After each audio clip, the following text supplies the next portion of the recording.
También en el examen mental hablamos de lo que es el juicio. En este colocamos o se reporta si es conservado o no conservado. Conciencia de enfermedad. Reportamos si la persona tiene conciencia de enfermedad. Si la conciencia es total, moderada, ligera o falta total. La paraclínica o interconsulta a otras especialidades, hablamos entonces, cuando el paciente refiere algún tipo de patología médica o por descartar o tener mejor diagnóstico, se refiere al profesional para su valoración. En este respecto podemos hablar. Una paciente que llega con o que tiene síntomas de depresión, de angustia, pero que nos reporta que ha presentado problemas o que hace, no sé, que a los 15 años o hace 10 años tuvo problemas de tiroides o de hipotiroidismo, entonces a esta persona la referimos a hacer un chequeo hormonal, ¿no? Y le referimos con el especialista para que le dé su valoración, porque las personas, por ejemplo, cuando tienen problemas de tiroides, tienden a presentar alteraciones hormonales, obviamente, y estas alteraciones pueden producir depresión o ansiedad. Entonces, bueno, dependiendo entonces de la sintomatología, ahí descartamos si es necesario una valoración por otro especialista. Igual aquellas personas que tengan problemas del sueño, ritmos alterados, esquizoides, bueno, entonces lo remitimos por ejemplo con el psiquiatra. Y así, dependiendo la sintomatología que la persona presente, vamos a hacer esta remisión con otro especialista. Ahora, la impresión clínica. La impresión clínica se formula luego del análisis de la información obtenida. ¿Obtenida dónde? En la historia clínica y el examen mental. Bien, en la impresión diagnóstica se formula luego del análisis de la información obtenida. Es la percepción que tenemos como profesionales, como psicólogos, del caso total. Una descripción interpretativa del caso evaluado es lo que vamos a dar y lo vamos a describir en forma resumida, su funcionamiento de acuerdo a las pruebas aplicadas y haciendo una breve mención de los conflictos emocionales, si los hay. Se hace una breve interpretación dinámica que ofrece una imagen profunda de los eventos y condiciones internas que ocurren en las experiencias individuales del paciente y del papel relativo de las fuerzas biológicas, familiares y sociales que han contribuido a la ruptura de este equilibrio mental o a la problemática que presenta el paciente. Esto es la impresión diagnóstica. El diagnóstico diferencial, ¿de qué se trata? El diagnóstico diferencial es establecer las diferencias, como su palabra lo dice, diferencial, que existen entre los síntomas que corresponden. Por ejemplo, tenemos una persona que presenta TDAH y los síntomas que corresponden a otros trastornos o enfermedad, ¿verdad? Entonces, ¿qué vamos a hacer? Vamos a generar una diferencia entre estos síntomas y ver si realmente la persona tiene TDAH o si estos síntomas corresponden a otro trastorno o otra enfermedad.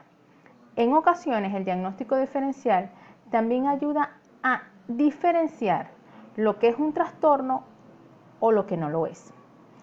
Para diferenciarlo, ¿verdad?, de lo que es un trastorno y de lo que no lo es, nosotros como profesionales de la psicología tenemos que utilizar el DSM-5, que es la herramienta indispensable para ello. Este es el que nos va a decir el diagnóstico diferencial y nos va a dar un diagnóstico certero. El tratamiento. El plan de tratamiento son los objetivos que el psicólogo quiere lograr con el paciente son las metas a corto y mediano plazo o a largo plazo. Las técnicas que se utilizan van a depender de las características del caso, dependiendo si es un caso de un niño, si es un caso de dependencia, si es un caso de consumo de sustancias, de codependiente, si es un caso de ansiedad, si es un caso de angustia. Todo va a depender de las características del caso, pero en sí son los objetivos que se quieren lograr con el paciente. La evolución interconsulta e intrahospitalaria.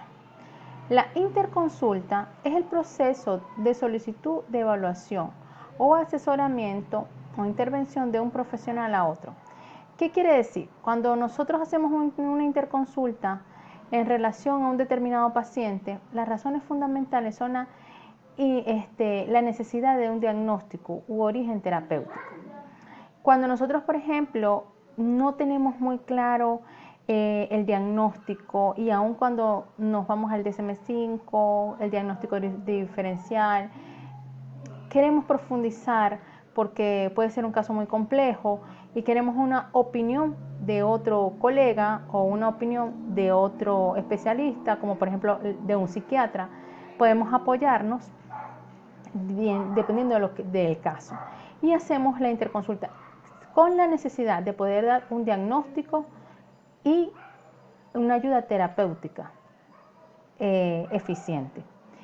La intrahospitalaria es brindar apoyo emocional al paciente y a su familia, con una calidez humana, previniendo futuros desórdenes, al ayudarlos a establecer el equilibrio emocional entre ellos.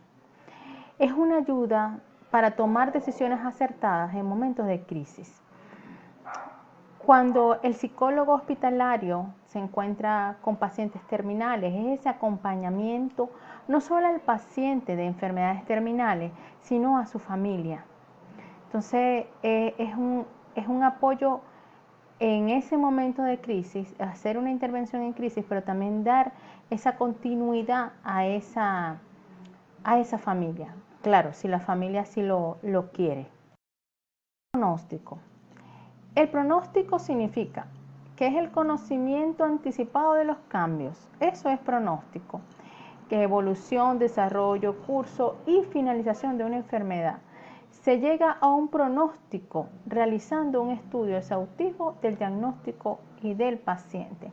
Ahora bien, el pronóstico de un caso es el juicio que forma el psicólogo respecto a los cambios que pueden sobrevenir durante el curso de una enfermedad y sobre su duración y terminación por los síntomas que la han precedido o lo acompañan. Así, un diagnóstico puede ser firme, pero tener un pronóstico reservado. Bien, en cuanto a los principios éticos, psicológicos y la integridad en las relaciones, el psicólogo debe demostrar en su desempeño precisión y honestidad, apertura y sinceridad, una máxima objetividad y un mínimo sesgo de prejuicio y evitar el conflicto de intereses. La integridad en las relaciones que el psicólogo establece con los demás apoya normas de comportamiento como evitar el enganche, el fraude, empleos de títulos que no posea, la falsificación de resultados y prejuicios a realizar investigaciones. Esos son algunos de los principios éticos que deben regir o que rigen al psicólogo. Dentro de los principios éticos psicológicos, en cuanto a las normas morales y legales, podemos decir que son una cuestión personal en la misma medida en que son para cualquier ciudadano, excepto cuando comprometen la realización de sus responsabilidades profesionales o reducen la confianza del público en la psicología o los psicólogos. Entonces, pues el psicólogo siempre debe de cuidar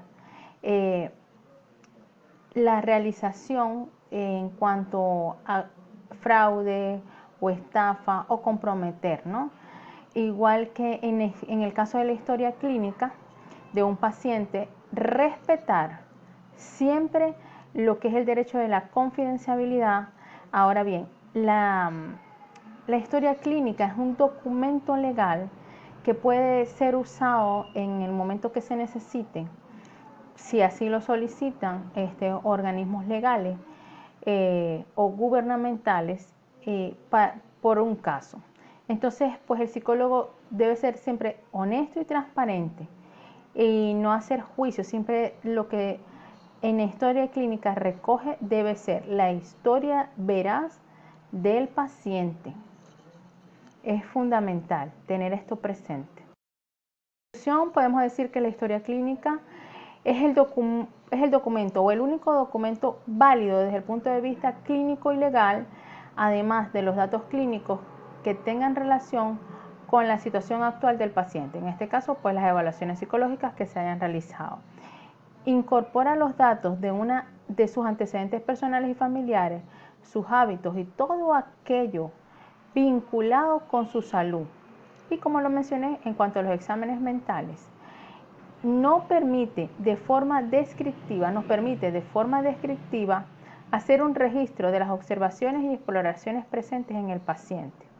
Entonces, la historia clínica es el eje transversal, por decirlo así, o sea, la columna de un paciente es lo que nos va a permitir llegar, conocer al paciente y poder determinar cuál es su diagnóstico, pero así también poder darle un tratamiento adecuado y ir chequeando allí la evolución del paciente.